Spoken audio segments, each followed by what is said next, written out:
चला, सगळ्यांना नमस्कार. माझं नाव निशाद बिरंजन आहे आणि मी एम्स नागपूरच्या एम-बी-बी-एस कोर्सच्या अंतिम वर्षाचा विद्यार्थी आहे. आजचं आपलं टॉपिक आहे इक्विलिब्रियम. आता हे केमिस्ट्री एन-सी-ई-आर-टी चॅप्टर मधलं पुस्तक जे आहे, त्याच्यामधलं हे 6वा युनिट आहे आणि आज आपण हे चॅप्टरचा 5वा युनिट घेऊ. याच्या अगोदर आपण याचे 4 जे पार्ट आहे, ते घेतलेले आहे आणि ते जे 4 पार्ट्स होते, त्याच्यामध्ये आपण आतापर्यंत काय-काय बघितलेलं आहे, ते आपण बघू. ठीक आहे? सगळ्यात पहिले आपण हे समजू की कसं आपण पहचान करू डायनॅमिक नेचर ऑफ इक्विलिब्रियमची. कोणतंही इक्विलिब्रियम जे राहते, ते स्टॅटिक आणि डायनॅमिक असू शकते. तर इथे आपण काय बघितलं, की डायनॅमिक नेचर जे असते इक्विलिब्रियमचा, ते कसं पाहायचं आपण आणि फिजिकल प्रोसेस किंवा केमिकल प्रोसेसमध्ये जे असतात, त्याच्यामध्ये. मग त्याच्यानंतर आपण लॉ ऑफ इक्विलिब्रियम बघितला, बरोबर? मग आपण जे इक्विलिब्रियमचे कॅरेक्टरिस्टिक्स आहे, त्याला आपण एक्सप्लेन केलं. जे आपले फिजिकल आणि केमिकल प्रोसेसमध्ये वेगळे-वेगळे प्रकारचे आपले कॅरेक्टरिस्टिक्स असतात इक्विलिब्रियमचे, ते आपण बघितले. मग याच्यानंतर आपण इक्विलिब्रियम कॉन्स्टंट बघितला, की इक्विलिब्रियम कॉन्स्टंटचा अर्थ काय राहते आणि त्याच्यासाठी आपण एक्सप्रेशन कसं लिहू शकतो, हे बघितलं आपण. मग आपण के-पी आणि के-सी हे जे 2 आपले टर्म्स आहेत, याच्यामध्ये आपण एक रिलेशनशिप एस्टॅब्लिश केला. के-पी म्हणजे काय असते, त्याच्यामध्ये प्रेशरसाठी बघतो आपण आणि के-सी म्हणजे कन्सन्ट्रेशनसाठी. के-पी म्हणजे के-पीमध्ये आपण पार्शियल प्रेशर घेतो. जे आपले रिएक्टंट किंवा प्रॉडक्ट्स आहे, त्यांचे पार्शियल प्रेशर घेतो आणि के-सीमध्ये आपण काय घेतो, मोलार कन्सन्ट्रेशन. बरोबर? चला. त्याच्यानंतर आपण बघितले कोणते-कोणते फॅक्टर्स राहतात, जे आपले कोणतेही रिएक्शन जे आहे, ते जर इक्विलिब्रियममध्ये आहे, त्याला जे अफेक्ट करतात, ते आपण फॅक्टर्स बघितले. आणि आज आपण बघू, की आपण क्लासिफाय करू शकतो. जे आपले सबस्टन्स राहतात, त्यांना ॲसिडमध्ये किंवा बेसमध्ये, ठीक आहे. आणि 3 कॉन्सेप्ट कोणते आहे आपले? अर्हेनियस, ब्रॉन्स्टेड-लॉरी आणि लुईस कॉन्सेप्ट. हे 3 कॉन्सेप्ट बघू आणि आपण क्लासिफाय करू आणि त्याच्यानंतर आपण ते वीक आहे किंवा स्ट्राँग आहे, ते पण बघू. पण हे जे वीक आणि स्ट्राँग वाला कन्सेप्ट आहे, हे आपल्याला आयोनायझेशन कॉन्स्टंटनी बघायचं आहे. ठीक आहे? चला सुरू करू आपण आता. ठीक आहे. हे बघा. आता जे आपण इफेक्ट बघितलेले होते, आता आपल्याला बघायचं आहे इफेक्ट ऑफ कॅटलिस्ट. ठीक आहे. कॅटलिस्ट कसा आपला फरक करते. कॅटलिस्टचा आपला अर्थ काय राहते? Catalyst increases the rate of chemical reaction by making available a new low energy pathway for the conversion of reactants to products. म्हणजे याचा अर्थ काय आहे, की कोणतीही रिएक्शनमध्ये आपल्याला प्रॉडक्ट्स पाहिजे रिएक्टंट्स पासून. त्यासाठी खूप सारे पाथवेज राहतात, खूप सारे रस्ते राहतात, की आपण ह्याच्याने जाऊ शकतो तिथे. तर कॅटलिस्ट आपला काय करते? कॅटलिस्ट आपलं असं आहे, की कॅटलिस्ट आपलं कोणत्याही केमिकल रिएक्शनचा रेट वाढवते आणि कसे वाढवते ते? By making available new low energy pathway. सगळ्यात कमी जे पाथवेचा एनर्जी आहे, तेच पाथवे आपला रिएक्टन्स घेणार आणि मग ते कन्व्हर्ट होणार प्रॉडक्ट्समध्ये. कॅटलिस्टचं आपलं हेच काम राहते. ठीक आहे. आता दुसरं स्टेटमेंट बघा. Increases the rate of forward आणि reverse reaction that pass through the same transition state at does not affect equilibrium. हे बघा, हे सगळे प्रॉपर्टीज आहे कॅटलिस्टचे. ते फॉरवर्ड आणि रिव्हर्स रिएक्शन जे आहे, त्यांचे दोघांचे रेट ते वाढवून टाकते. जे आपले सारखेच ट्रान्झिशन स्टेट पासून जे जे जातात, त्यांचे रेट. ठीक आहे. पण जे कॅटलिस्ट आपलं आहे, ते कोणत्याही रिएक्शनचं जे इक्विलिब्रियम आहे, त्याला काहीच अफेक्ट नाही करत. ठीक आहे. आता जी समोरची रिएक्शन आहे, त्याच्यासाठी हे ॲक्टिव्हेशन एनर्जी कमी करेल आणि रिव्हर्स रिएक्शनसाठी पण ते ॲक्टिव्हेशन एनर्जी कमीच करेल आणि एक्झॅक्टली सेमच अमाउंटने ते कमी करणार. ठीक आहे. Same amount. समोरची रिएक्शन जी आहे आणि मागची रिएक्शन आहे, सारखेच प्रमाणे ते कमी करणार. म्हणूनच तर आपण म्हणतो, की हे इक्विलिब्रियम जे स्टेट असते रिएक्शनची, त्याला काहीच इफेक्ट नाही करत. ठीक आहे. अजून एक आपला फॅक्ट काय आहे, की जे आपली इक्विलिब्रियम कन्सन्ट्रेशन कंपोझिशन राहते, कोणतेही रिएक्शन मिक्सरच्या, त्याला पण हे इफेक्ट नाही करत. ठीक आहे. कोणताही कॅटलिस्ट इक्विलिब्रियम कंपोझिशनला पण नाही इफेक्ट करत. आणि जी आपली बॅलन्स्ड केमिकल इक्वेशन आहे, त्याच्यामध्ये ते येतच नाही हे. ठीक आहे. किंवा आपण जे इक्विलिब्रियम कॉन्स्टंटसाठी जे एक्सप्रेशन लिहितो, त्याच्यामध्ये पण नाही येत. हे जे आपलं पहिलं पॅराग्राफ होतं याच्यामध्ये, त्याच्यामध्ये प्रॉपर्टीज आहे, की जे आपलं कॅटलिस्ट आहे, त्याचा अर्थ काय राहते, त्याचं काम काय राहते, कशी ती इफेक्ट करते की नाही ते इफेक्ट करते आपल्या रिएक्शनला, ते सगळं दिलेलं आहे. ठीक आहे. आता आपण बघू formation of NH3 from डायनायट्रोजन and डायहायड्रोजन. ठीक आहे. तेच आपण हे रिएक्शन हे वाली जे आहे हायबर प्रोसेस तेच घेतो नेहमी कोणतेही फिनॉमिनन्स समजायला. ठीक आहे. आता हे वाली जी रिएक्शन आहे, ही आपली हायली एक्झोथर्मिक रिएक्शन आहे. हायली एक्झोथर्मिक रिएक्शन म्हणजे काय? याच्यामध्ये जे हीट आहे ते आपली रिलीज होते. Proceeds with decrease in total number of moles formed as compared to the reactants. ठीक आहे. म्हणजे जे टोटल आपले नंबर ऑफ मोल्स होते, जे आपले बनत होते, त्याच्यामध्ये डिक्रीज आहे, कमी होत आहेत ते कंपेअर टू रिएक्टंट्स. आणि आपलं जे इक्विलिब्रियम कॉन्स्टंट आहे, ते कमी होते विथ इन्क्रीज इन टेम्परेचर. जसं-जसं आपण टेम्परेचर वाढवू, तापमान वाढवू रिएक्शनचा, तसं-तसं आपला इक्विलिब्रियम कॉन्स्टंटची जे व्हॅल्यू आहे, ते पण कमी होईल. ठीक आहे. आता कमी टेम्परेचरवर जे रेट आहे, ते कमी होऊन जाते आणि आपल्याला जास्ती टाईम लागते इक्विलिब्रियमवर पोहोचायला. आणि तसंच आपण जर जास्ती टेम्परेचरवर बघू, तेव्हा रेट आपला वाढून जाते. पण जे आपले यील्ड आहे, यील्ड म्हणजे की किती आपल्याला प्रॉडक्ट्स भेटत आहे पर युनिट टाईम, ते कमी होऊन जाते. ठीक आहे. तर जे आपले जर्मन केमिस्ट होते एक फ्रिट्झ हॅबर, त्यांनी कॅटलिस्टचा आविष्कार केला. त्याच्यामध्ये काय होतं, आयर्न होता आपला, जे लोहा असते ना, ते होता. ते आपले ही रिएक्शनला कॅटलाइज करते, की ते आपली रिएक्शन एक सॅटिस्फॅक्टरी रेटवर होईल, कोणत्याही टेम्परेचरवर. ठीक आहे. जिथे आपली जे इक्विलिब्रियम कन्सन्ट्रेशन आहे अमोनियाची, ते आपली फेव्हरेबल राहते. म्हणजे जितकी आपल्याला पाहिजे तेवढी राहते ते आणि आपल्यासाठी हे जे रिएक्शन आहे, ते प्रॉफिटेबल होऊन जातं. ठीक आहे. आता जे आपले नंबर ऑफ मोल्स आहेत, जे फॉर्म होत आहे रिएक्शनमध्ये, ते कमी आहे कंपेअर टू रिएक्टंट्स. जे अमोनियाचे यील्ड आहे, त्याला आपण कसं वाढवू शकतो? जर आपण प्रेशर वाढला याचा. जितकं जास्त तुम्ही प्रेशरला वाढाल, तितकं जास्त तुम्हाला रिएक्टंट्स प्रॉडक्ट भेटणार आणि प्रॉडक्ट म्हणजे काय? अमोनिया. चला, आता हे बघा, हे स्टेटमेंट आहे जे आपण बघतो, की हे कुठेच नाही दिलेलं आहे, पण हे इथे राहते. हे बघा. Optimum conditions of temperature and pressure for synthesis of ammonia using catalyst are around 500 degree Celsius and 200 ATM. ठीक आहे. जर तुम्हाला अमोनिया बनवायचा आहे, त्यासाठी ऑप्टिमम टेम्परेचर आणि प्रेशर किती आहे? 500 डिग्री सेल्सिअस आणि 200 ATM. ठीक आहे. आणि हे आहे जेव्हा आपण कॅटलिस्टचा प्रयोग करतो. बरोबर? तर तसंच एक आपलं राहते कॉन्टॅक्ट प्रोसेस. कॉन्टॅक्ट प्रोसेसचा अर्थ काय राहते? हे आपलं राहते सल्फ्युरिक ॲसिड बनवण्यासाठी. ठीक आहे. Manufacture of sulphuric acid bye contact process. आणि याचा आपला रिएक्शन काय आहे ते बघा. 2 मॉलिक्युल्स SO2 गॅसचे, सल्फर डायऑक्साईड गॅसचे ते रिएक्ट करतात एक मॉलिक्यूल ऑक्सिजन सोबत आणि आपल्याला काय भेटते? 2 मॉलिक्युल्स भेटतात सल्फर ट्रायऑक्साईड गॅसचे. याच्यासाठी जे Kc आहे, ते किती आहे? 1.7 इंटू 10 टू द पॉवर 26. हे आहे आपला Kc. आता हे Kcची व्हॅल्यू जर तुम्ही बघाल, तर ते आपल्याला काय सजेस्ट करते, की हे रिएक्शन आपली कंप्लीशन जवळ जात आहे.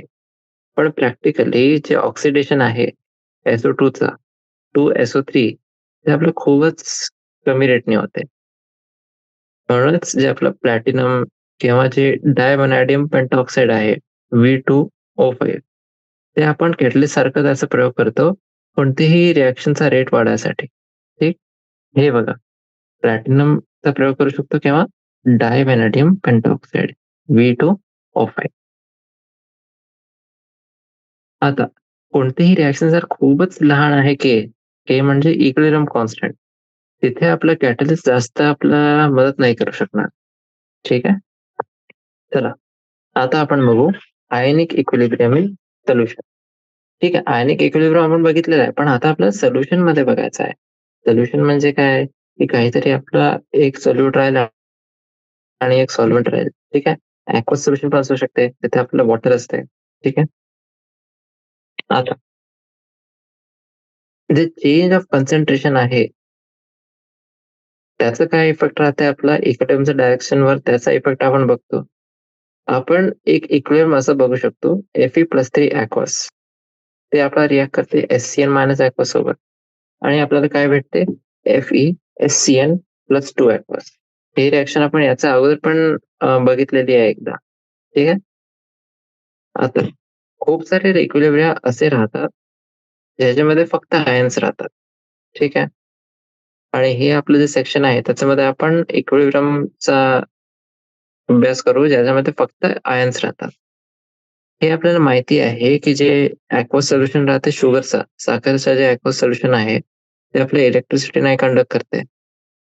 पण जेव्हा आपण कॉमन सॉल्ट म्हणजे सोडियम क्लोराईड, त्याला आपण टाकलं पाणीमध्ये, तेव्हा ते इलेक्ट्रिसिटी कंडक्ट करते.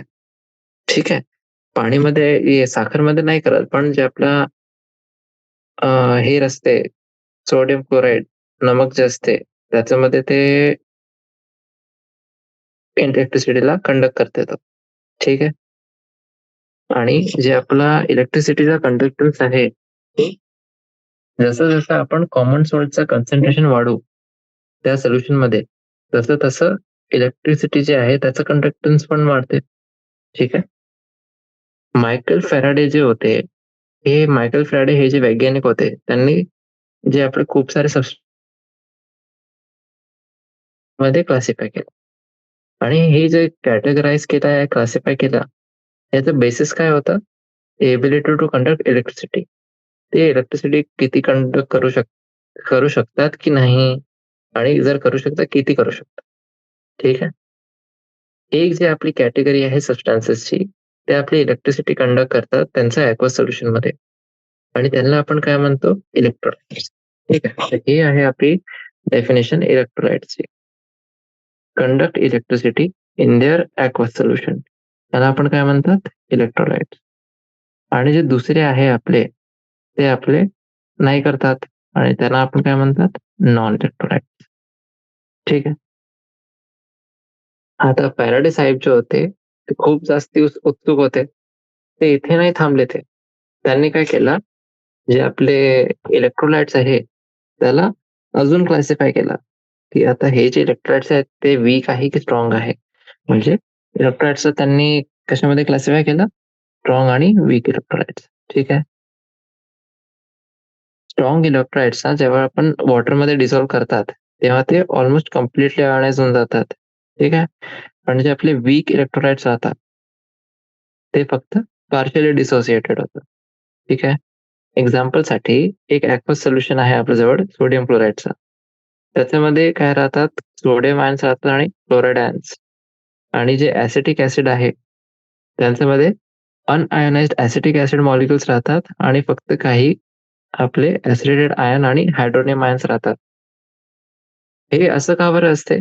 कारण की आपला ऑलमोस्ट 100% आयोनायझेशन होते सोडियम क्लोराईडच्या केसमध्ये आणि फक्त जे आपलं ॲसिटिक ॲसिड आहे, त्याच्यामध्ये फक्त 5% आपला आयनायझेशन राहते. तर तुम्ही बघू शकता, एक सोल्युशन जे आहे याच्यामध्ये 100% होत आहे आयनायझेशन आणि जे दुसरं आहे त्याच्यामध्ये 5% पेक्षा पण कमी आयनायझेशन होत आहे. ठीक आहे. कारण की ॲसिटिक ॲसिड जे आहे ते आपलं वीक इलेक्ट्रोलाइट आहे. हेच आपलं कारण आहे याच्यासाठी. आता हे आपल्याला नोट करायला पाहिजे, की जे आपले वीक इलेक्ट्रोलाइट्स असतात, त्यांच्यामध्ये इक्विलिब्रियम आपला कोणते फॅक्टर्स मध्ये आपला एस्टॅब्लिश होते, जे आपले आयन्स आहे आणि अनआयनाइज्ड मॉलिक्युल्स आहे, त्यांच्या मधात आपले इक्विलिब्रियम एस्टॅब्लिश होते. हे अशा प्रकारचं जे इक्विलिब्रियम आहे, त्याच्यामध्ये ॲक्वस सोल्युशनमध्ये आयन्स आहे. त्याला आपण काय म्हणतात? Ionic equilibrium. ठीक आहे. हे आपली आता डेफिनेशन झाली आयनिक इक्विलिब्रियमची. काय डेफिनेशन आहे? Type of equilibrium involving ions in aqueous solution is called ionic equilibrium. आता हे जे आपण कॅटेगरी बनवलेली होती, ठीक आहे, इलेक्ट्रोलाइट्सची, त्याच्यामध्ये काय काय येतात? ऍसिड, बेस आणि सॉल्ट. ठीक आहे. जितके आपले ऍसिड्स राहतात, बेस राहतात आणि सॉल्ट्स राहतात, ते आपले येतात इलेक्ट्रोलाइट्सच्या कॅटेगरीमध्ये. आणि ते आपले स्ट्रॉंग किंवा वीक इलेक्ट्रोलाइट्स पण असू शकतात. ठीक आहे. चला, तर आता आपण डिस्कस करू. ठीक आहे. तर हे जे राहते आपलं अमाऊंट, ते पण आपण असं म्हणू शकतो की ते सिग्निफिकंट अमाऊंट आहे. आणि हे अमाऊंट किती आहे आपलं? 1.2 ते 1.5 लिटर पर डे. आणि हे आपण जर असं म्हणत आहोत की कोणतेही आपण ऍसिड जेव्हा म्हणतो, ऍसिडचा अर्थ काय राहते की ऍसिड आपल्यासाठी हानिकारक राहते. ते आता आपल्याला गरज पडली याची. हे जे आपलं ऍसिड असते ते आपल्या डायजेस्टिव्ह प्रोसेस साठी खूपच महत्वाचं राहते. तर हे नाही राहिलं तर डायजेशन जे आहे जे पाचन आहे, पाचन शक्ती ते आपली कमी होऊन जाते. आता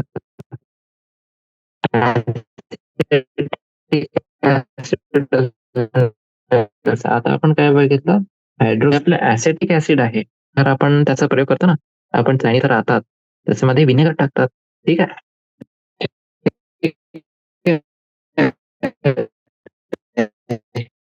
हे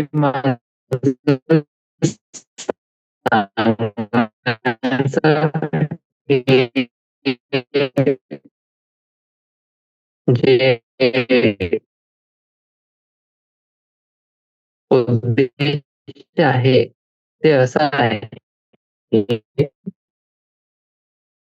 की जे मोस्ट ऑफ आपले ऍसिड राहतात ते आपले 60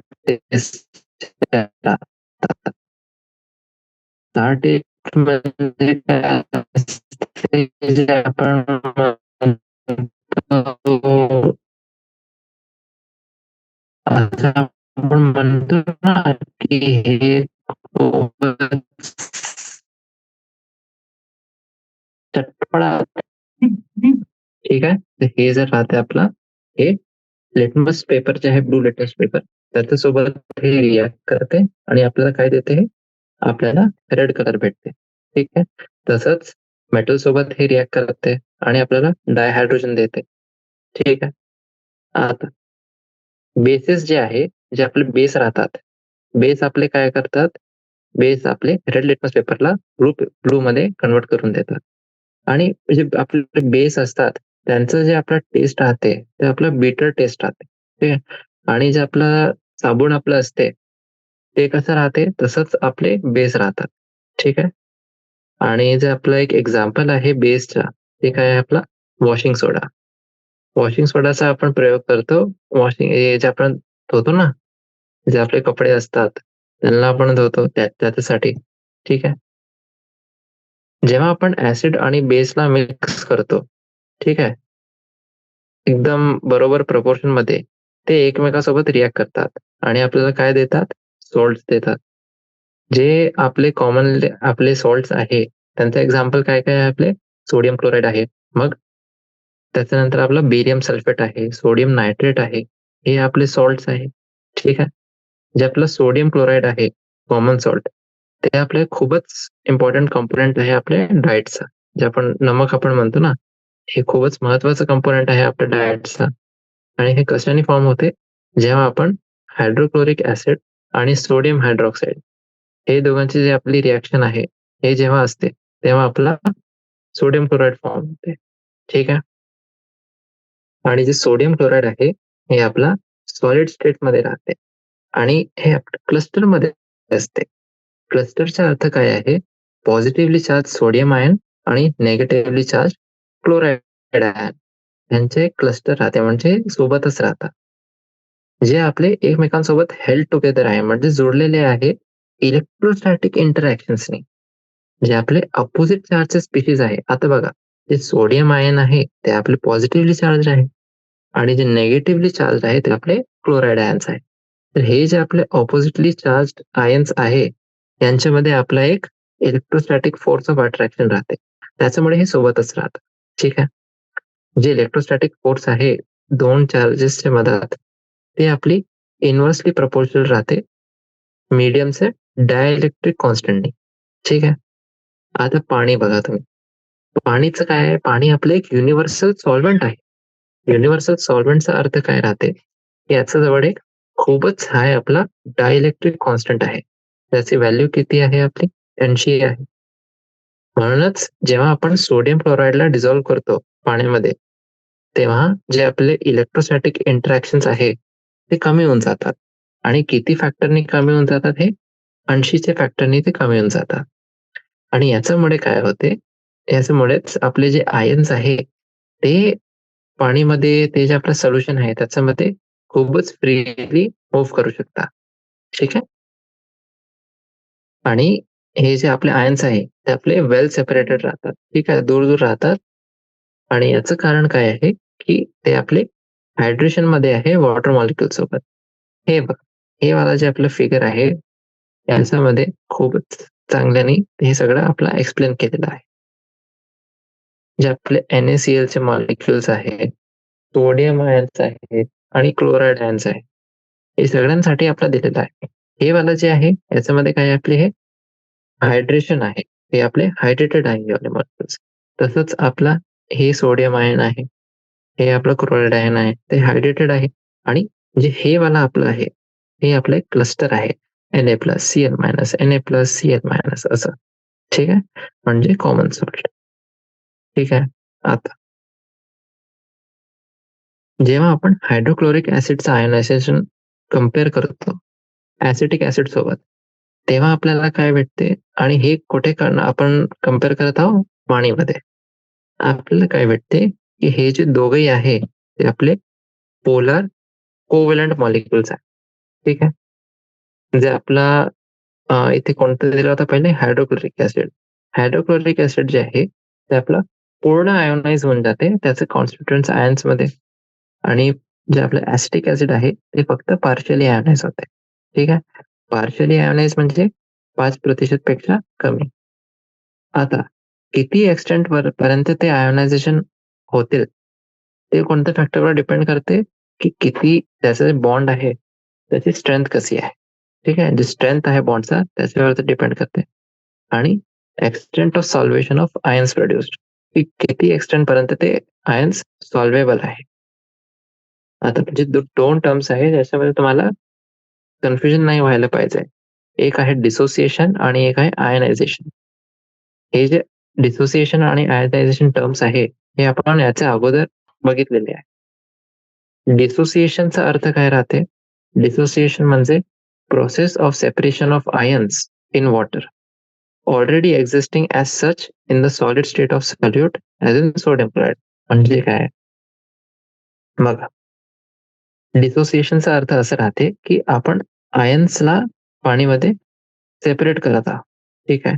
पण हे कोणते आयन्स आहे जे ऑलरेडी आपले एक्झिस्टिंग आहे ॲज सच सॉलिड स्टेटमध्ये. ठीक आहे. सोल्यूटचा जे आपला सॉलिड स्टेट होता, त्याच्यामध्ये ते ऑलरेडी तसेच एक्झिस्ट करत होते आणि त्याला आपण सेपरेट करत आहोत. आणि याचं आपला चांगलं एक्झाम्पल काय होतं? Sodium chloride. ठीक आहे. आता दुसरं आपलं आहे आयनायझेशन. आयनायझेशनचा अर्थ काय राहते?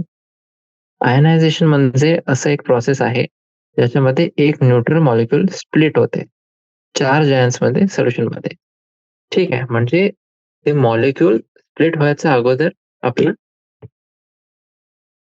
न्यूट्रल होता आणि जेव्हा आपण त्याला सोल्युशन मध्ये टाकला तेव्हाच तो आपला चार्ज आयन्स जे आहे त्याच्यामध्ये स्प्लिट झाला. ठीक आहे, हे होतं आपला आयनायझेशन. आता आपण बघू अर्हेनियस concept of acids and basis.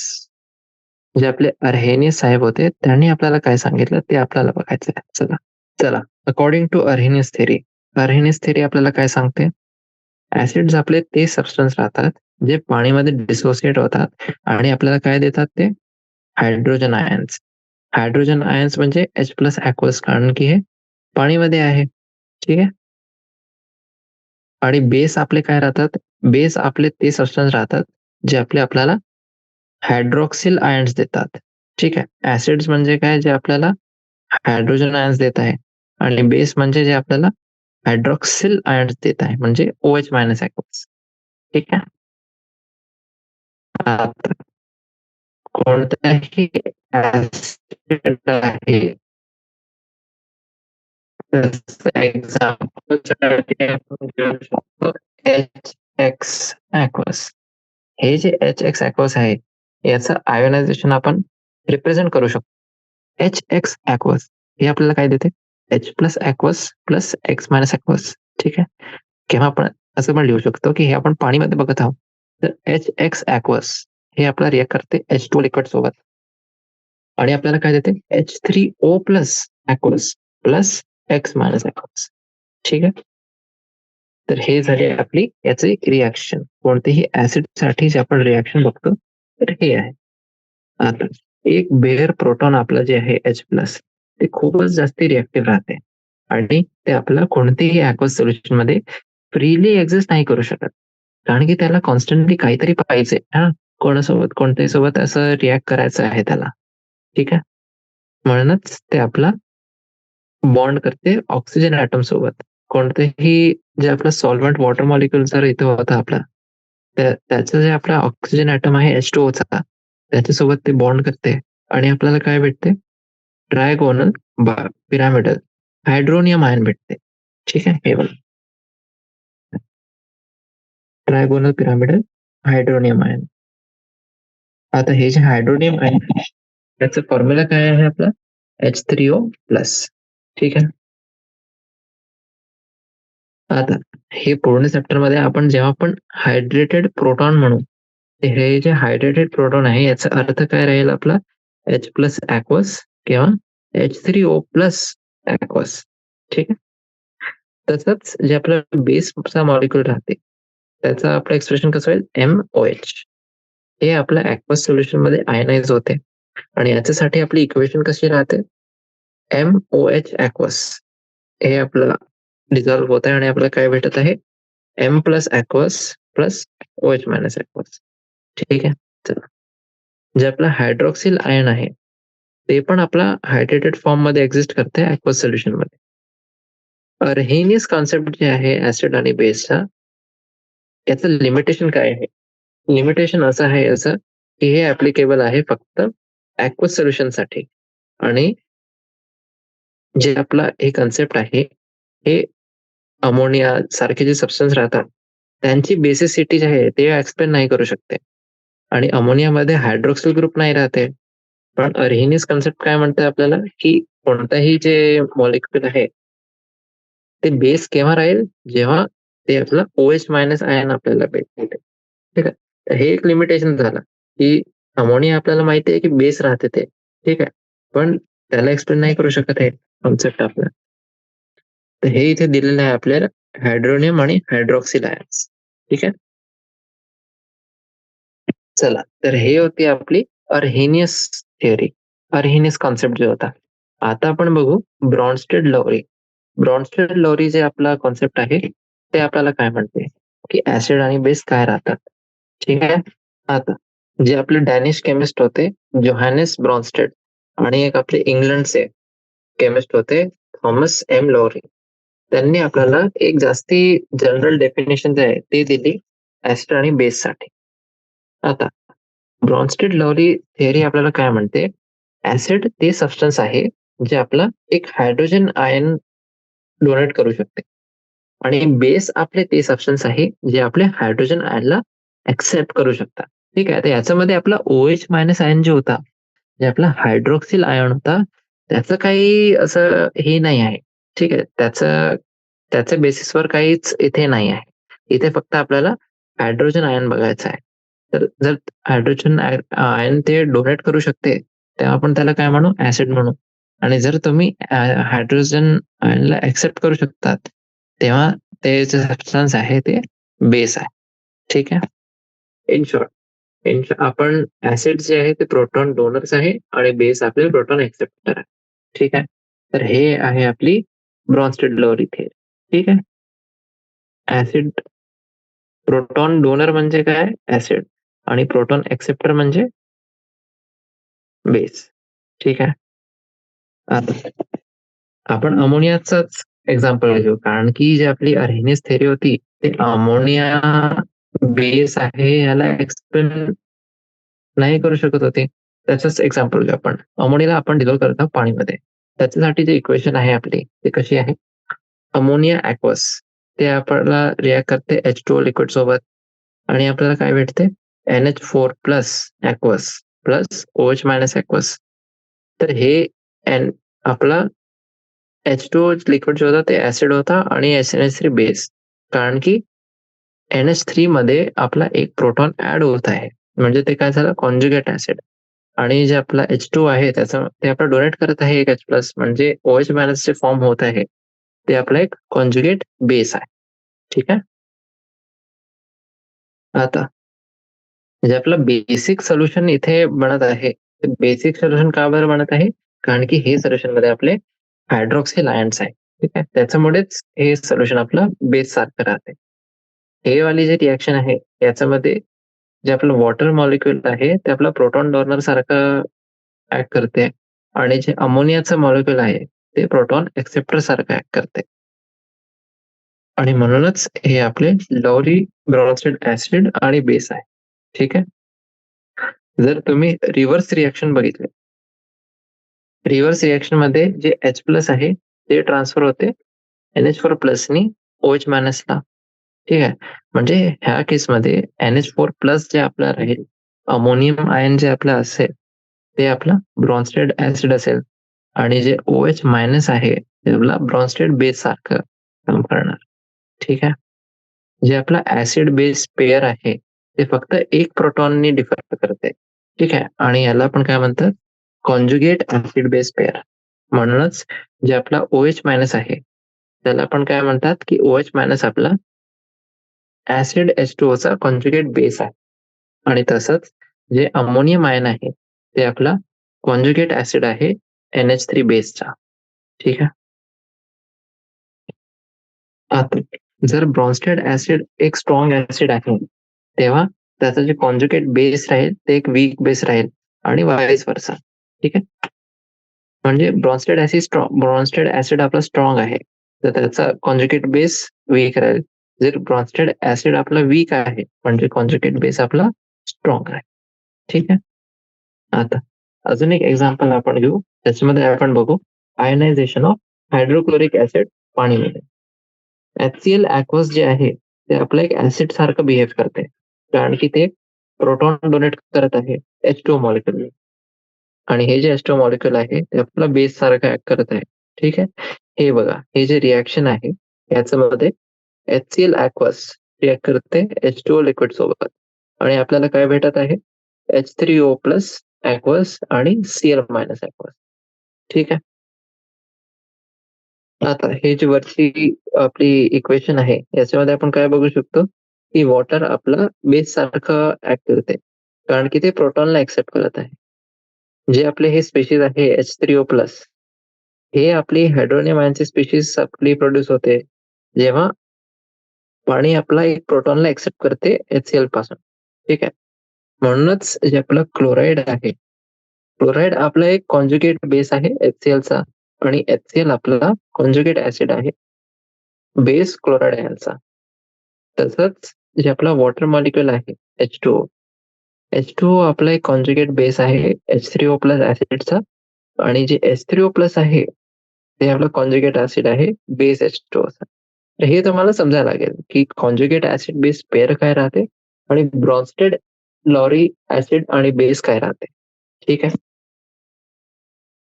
तर आता जे आपले ड्युअल रोल राहतात पाणीचे, ऍसिड आणि बेस सारखे, ते खूप इंटरेस्टिंग आहे. जसं की आपण हे जे HCl सोबत याची रिएक्शन होती, त्याच्यामध्ये आपण काय बघत होतो की ते असं बेस सारखं ते आपलं काम करते. पण जेव्हा जे आपला अमोनिया सोबत रिएक्शन आहे, तिथे ते ऍसिड आहे. कारण की ते रिएक्शन मध्ये ते आपलं H+ आयन्सला डोनेट करत आहे. ठीक आहे. तर हे होती आपली ब्रॉन्स्टेड लोरी. ठीक आहे. ब्रॉन्स्टेड लोरीचे कॉन्सेप्ट होता, हे होता आपला. आता आपण बघू लुईस ऍसिड आणि लुईस बेस यांचा काय अर्थ राहते. ठीक आहे. चला, लुईस ऍसिड आणि लुईस बेस यांचा काय अर्थ राहते ते बघू आपण.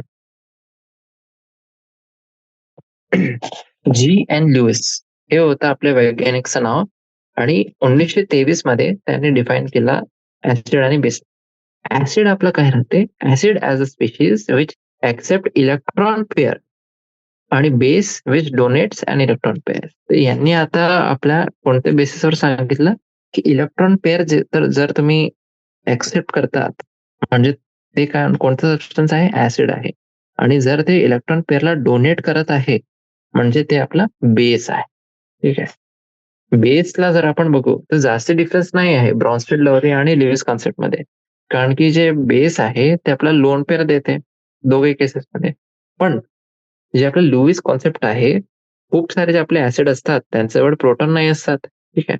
आणि याचं आपलं एक्झाम्पल आहे इलेक्ट्रॉन डेफिशियंट स्पीशीज जे असते आपली BF3, त्याचं आपलं रिएक्शन होते NH3 सोबत. ठीक आहे. हे बघ, बोरॉन ट्रायफ्लोराइड BF3 याची रिएक्शन बघू आपण.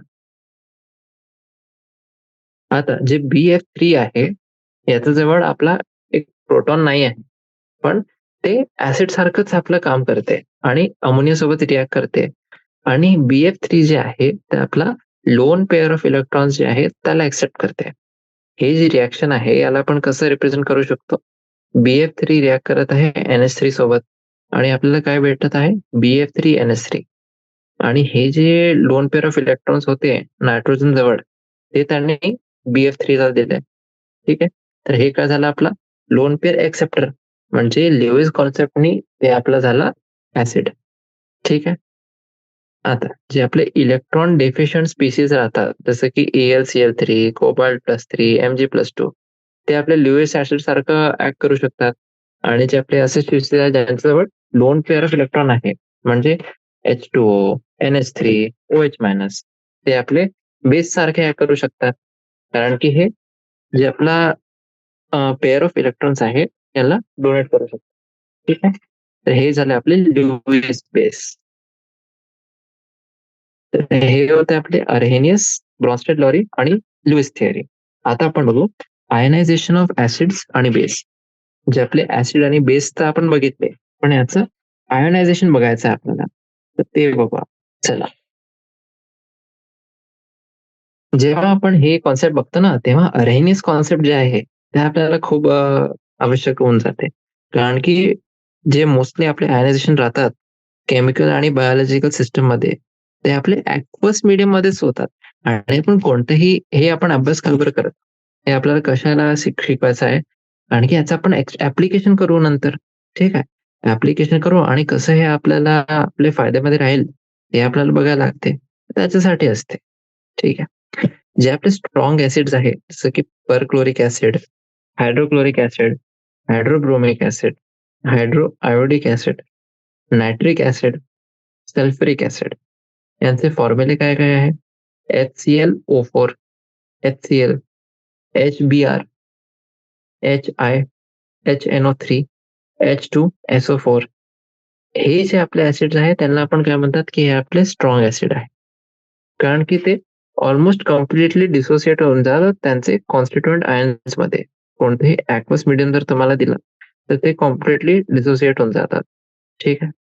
आणि म्हणूनच हे प्रोटॉन डोनर सारखे ऍक्ट करतात.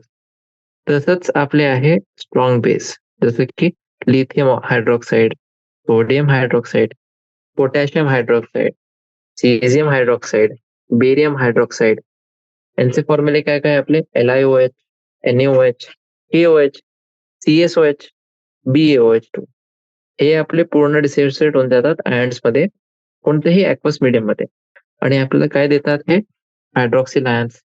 म्हणूनच हे आपले काय आपले स्ट्रॉंग बेस आहे. ठीक आहे.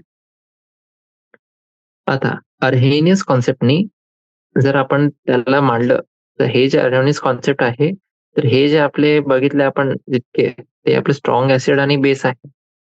कारण की हे कम्प्लिटली डिसोसिएट होऊन जातात आणि आपल्याला हायड्रोनियम आयन आणि हायड्रॉक्सिल आयन देतात. हायड्रोनियम म्हणजे H3O प्लस आणि हायड्रॉक्सिल म्हणजे OH आयन. ठीक आहे, हे देतात. पण आता ऑल्टरनेटिव्हली जे आपलं स्ट्रेंथ आहे कोणत्याही ऍसिड किंवा बेसच्या ते आपण मोजू शकतो in terms of Brønsted लवरी concept जे होता ना ऍसिड आणि बेस साठी त्याच्या प्रमाणे पण आपण याला मोजू शकतो. जिथे आपलं एक स्ट्रॉंग ऍसिड जे राहते त्याचा काय अर्थ राहते की ते आपला एक चांगलं प्रोटॉन डोनर आहे आणि स्ट्रॉंग बेसचा अर्थ काय राहते तिथे आपलं एक चांगलं प्रोटॉन एक्सेप्टर आहे. आता अशी आपली एक जे ऍसिड बेस डिसोसिएशन इक्विलिब्रियम आहे वीक ऍसिडचा ते बघू आपण. वीक ऍसिड आपण घेऊ HA. आता हे जे वीक ऍसिड आहे HA याला आपण वॉटरमध्ये पाण्यामध्ये डिझॉल्व्ह केलं तर हे आपली इक्वेशन कशी झाली HA ऍक्वस रिॲक्ट करते H2O लिक्विड सोबत आणि आपल्याला काय भेटत आहे H3O plus aqueous plus A minus aqueous.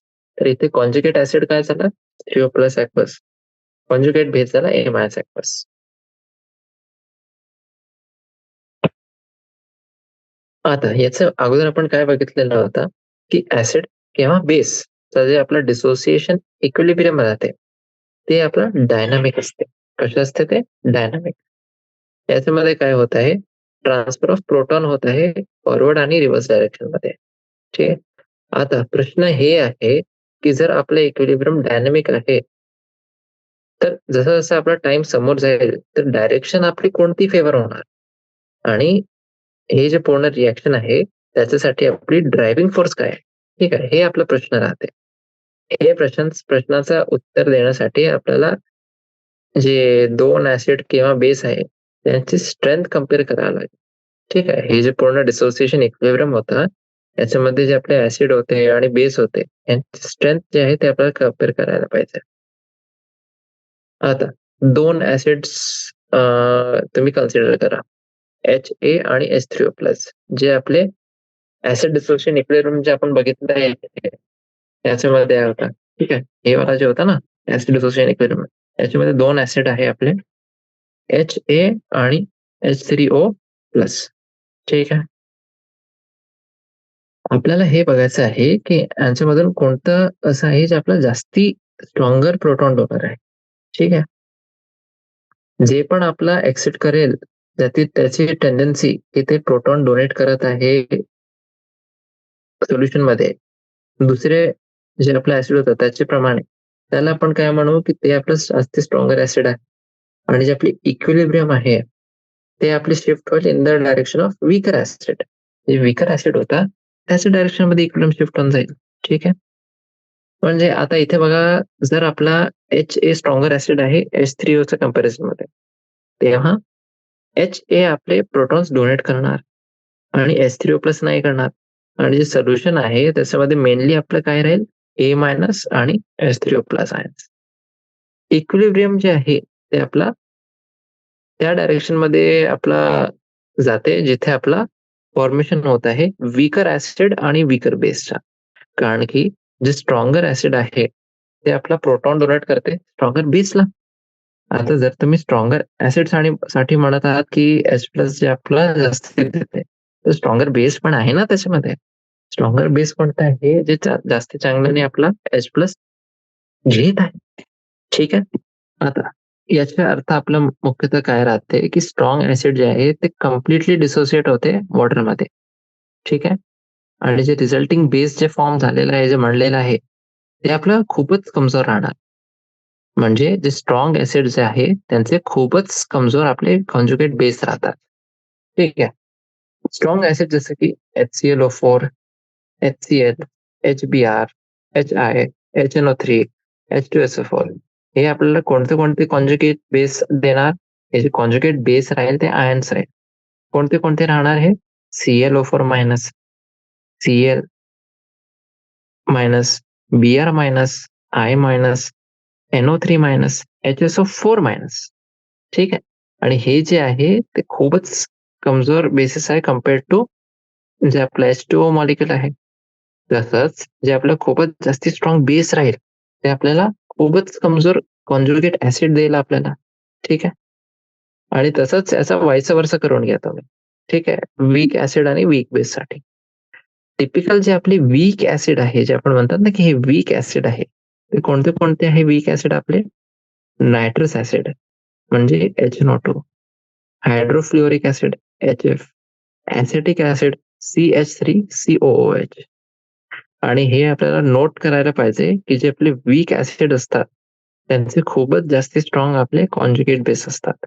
ठीक आहे. जसं की एक्झाम्पलसाठी आपलं आहे NH2 minus, O minus, O2 minus, H minus. हे आपले खूपच जास्ती मतलब खूपच चांगले प्रोटॉन एक्सेप्टर आहे आणि म्हणूनच जास्ती स्ट्रॉंगर बेस पण आहे कम्पेअर्ड टू H2O. आता काही काही जे आपले वॉटर सोल्युबल ऑर्गॅनिक कंपाऊंड आहे, जसं की फिनॉक्सिलेन झाला आणि ब्रोमोथॅमॉल ब्लू, ते आपले वीक ऍसिड सारखे बिहेव करतात आणि जे आपले वेगळे वेगळे कलर्स राहतात त्यांचे त्यांचे ऍसिडमध्ये. ठीक आहे. आणि जे कॉन्जुगेट बेस फॉर्म आहे त्याच्यामध्ये पण, म्हणजे जे आपले ऍसिड फॉर्म झाला तेव्हा कॉन्जुगेट बेसचा फॉर्म झाला त्याच्यामध्ये त्यांचा वेगळा वेगळा आपला कलर राहते. जसं की आपला HIN ऍक्वस हे रिॲक्ट करते H2O लिक्विड सोबत आणि आपल्याला काय भेटत आहे? H3O प्लस ऍक्वस आणि IN मायनस ऍक्वस. तर इथे आपले जे आहे ते ऍसिड इंडिकेटर आहे कलर ए चे आणि कॉन्जुगेट बेस आहे कलर बी. ठीक आहे. हे जे असे कंपाऊंड असतात ते आपले इंडिकेटर साठी खूपच आपल्याला प्रयोगमध्ये येतात. ठीक आहे. ऍसिड बेस्ड टायट्रेशन मध्ये आणि त्या सोल्युशन मध्ये किती H प्लस आयनचे कॉन्सन्ट्रेशन आहे ते पण आपण काढू शकतो याच्यात. ठीक आहे. चला, तर हे होतं आपलं कॉन्सेप्ट जे आयोनायझेशन असते ऍसिड्स आणि बेसिसच्या त्याच्यात. आता याच्यामध्ये आपण एक बघू सब टॉपिक याचा. सब टॉपिक कोणता आहे? आयनायझेशन कॉन्स्टंट आपल्याला बघायचं आहे पाणीचा आणि मग त्याचा आयनिक प्रोडक्ट. ठीक आहे. आपण आतापर्यंत काय बघितलेला? इक्विलिब्रियम कॉन्स्टंट बघितलेला होता.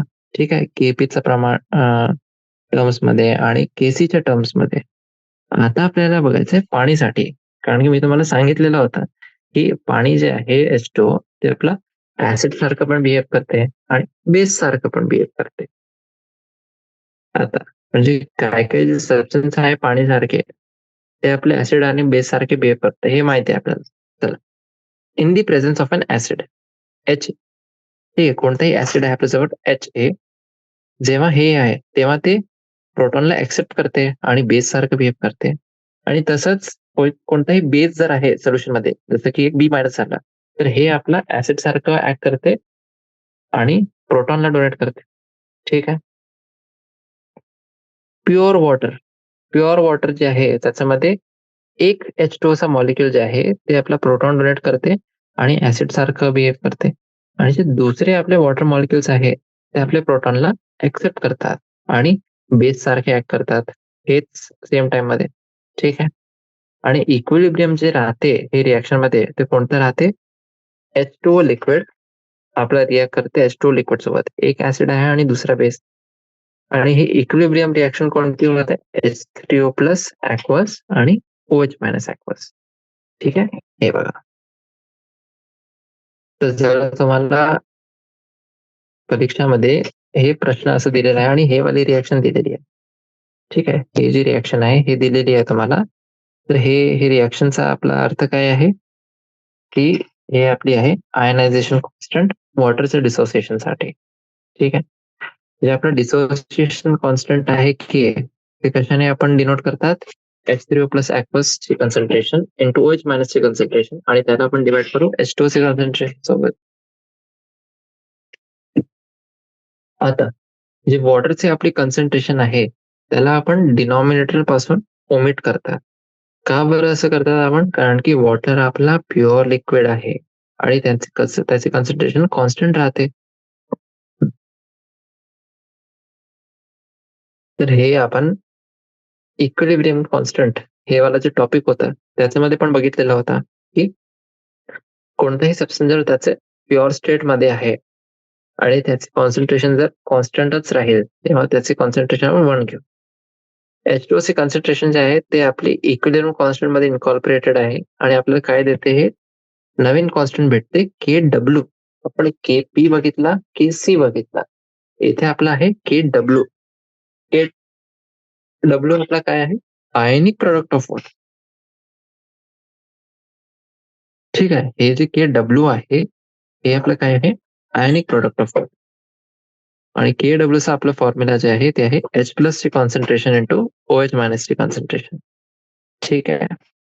आता जी कॉन्सन्ट्रेशन होती H प्लस ची ते आपण एक्सपेरिमेंटली फाइंड आउट केली आणि ते किती होती? 10⁻⁻7 मोलार 298 केल्विन.